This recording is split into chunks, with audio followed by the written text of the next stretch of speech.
एक मैनेजर की ये भूमिका है कि वह इफ़ेक्टिविटी और एफिशिएंसी का इस्तेमाल करके संस्था में सरप्लस पैदा करे। अर्थात सरप्लस पैदा करना ही उसका मुख्य उद्देश्य है। मैनेजर से ये अपेक्षा इसलिए रखी जाती है क्योंकि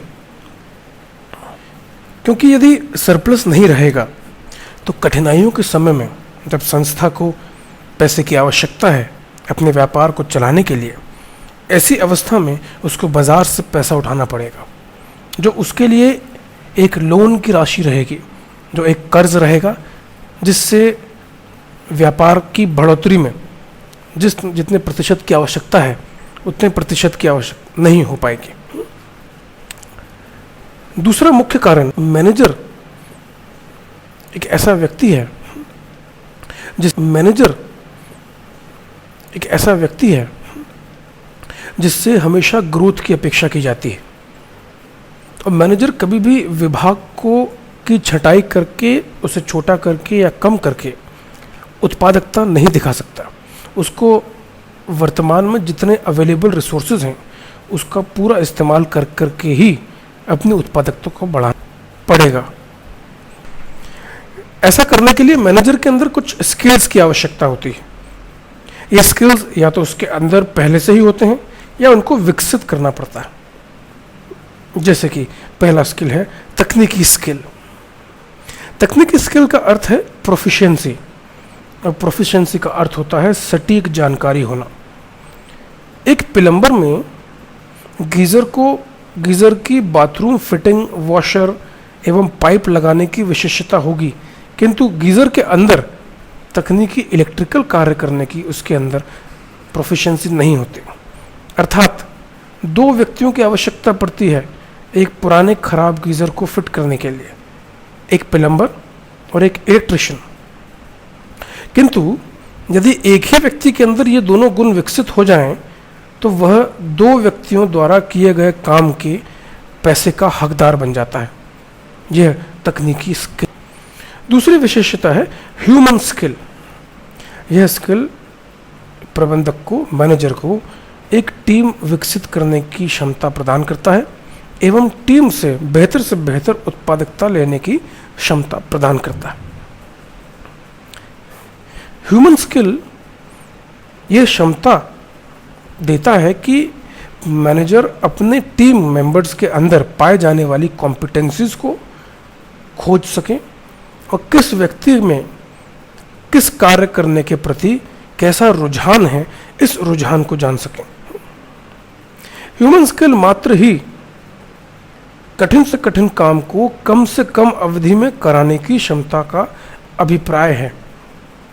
जिस प्रकार मुंबई में डिब्बावाला नामक संगठन, जिसमें अधिकांश कर्मचारी अशिक्षित हैं, दिन भर में लाखों डब्बों का व्यापार करते हैं और कोई भी ऐसा डब्बा नहीं जाता जो सही समय पर स्थान पर नहीं पहुंचता है। यह ह्यूमन स्किल का सबसे बड़ा उदाहरण है।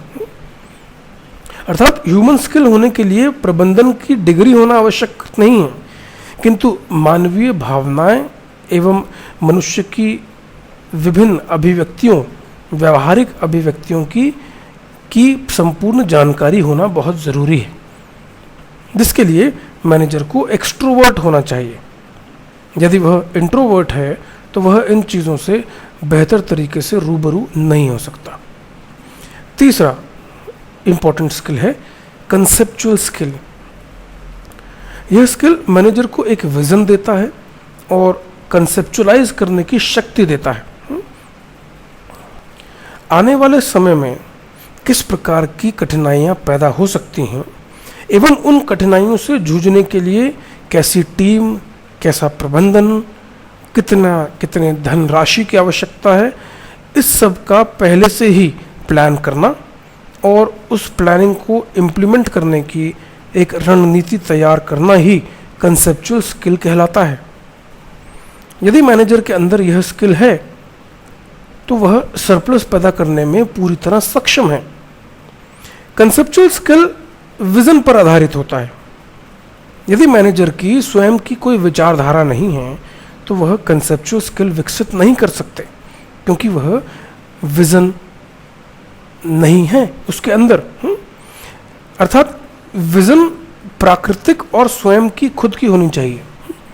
विजन किसी से उधार ली हुई नहीं होनी चाहिए।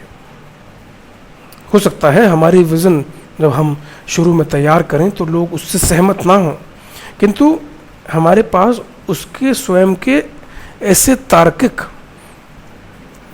तार्किक जवाब होने चाहिए जो हमारी विजन को सही साबित करता है। इसलिए विजन सही होना बहुत ज़रूरी है। विजन हमें ये दर्शाता है और हमें ये बताता है कि किस तरीके से हम आगामी आने वाली समस्याओं से जूझने के लिए अपने आप को मानसिक, भावनात्मक एवं संगठनात्मक स्तर पर पूरी तरह से तैयार करें। चौथा स्किल जो मैनेजर को सरप्लस पैदा करने के लिए मजबूत बनाता है वह है डिज़ाइन स्किल। डिज़ाइन स्किल वह स्किल है जो अवेलेबल रिसोर्सेज का पूरी तरह इस्तेमाल करके विभिन्न समस्याओं का सही सॉल्यूशन खोजने की प्रक्रिया को कहा जाता है।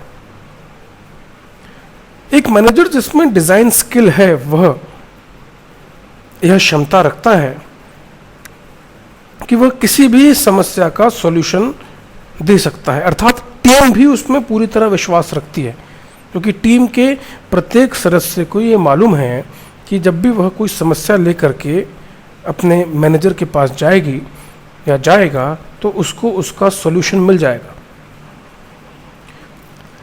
डिज़ाइन स्किल मैनेजर को एक और ख़ास ताकत प्रदान करता है, वो ये है कि मैनेजर पुरानी, वर्तमान की और भविष्य की नीतियों का तुलनात्मक विश्लेषण करने में सक्षम हो जाता है। अर्थात जब तुलना बीच में आती है तो विश्लेषण भी बेहतर होता है और ऐसा विश्लेषण संस्था के लिए बहुत फायदेमंद होता है। इस तरीके से विश्लेषण करने पर यदि कोई प्रक्रिया के दौरान कोई खामियां मिलती हैं तो उन खामियों को पुनः दूर करने के लिए एक और रणनीति तैयार की जा सकती है। इसलिए अंत में कहना पूरी तरह उचित होगा कि ये 4 स्किलों को पूरी तरह विकसित करके एक मैनेजर बहुत ही सक्षम, बहुत ताकतवर और अच्छी अभिव्यक्ति वाला व्यक्ति बन सकता है। मैनेजर इन स्किल्स को या तो जन्मजात ग्रहण करते हैं या इन स्किल्स को विकसित किया जा सकता है। ट्रेनिंग के माध्यम से अपने आप को ऐसी परिस्थिति में डालकर जहां आपके सामने तकनीकी, मानवीय, कंसेप्चुअल या डिज़ाइन परिस्थितियां पैदा हो रही हों और उन परिस्थितियों से बार बार जूझ करके नई नई रणनीतियां तैयार करना एक और उचित तरीका है इन स्किल्स को समझने का। इन स्किल्स को पूरी तरह से ज्ञात करके एवं स्किल्स का कार्यवाहन करने की प्रक्रिया को समझ करके एक मैनेजर सक्षम मैनेजर बन सकता है और वो किसी भी संस्था के सरप्लस को पूरी तरह बढ़ाने में सहायक हो सकता है।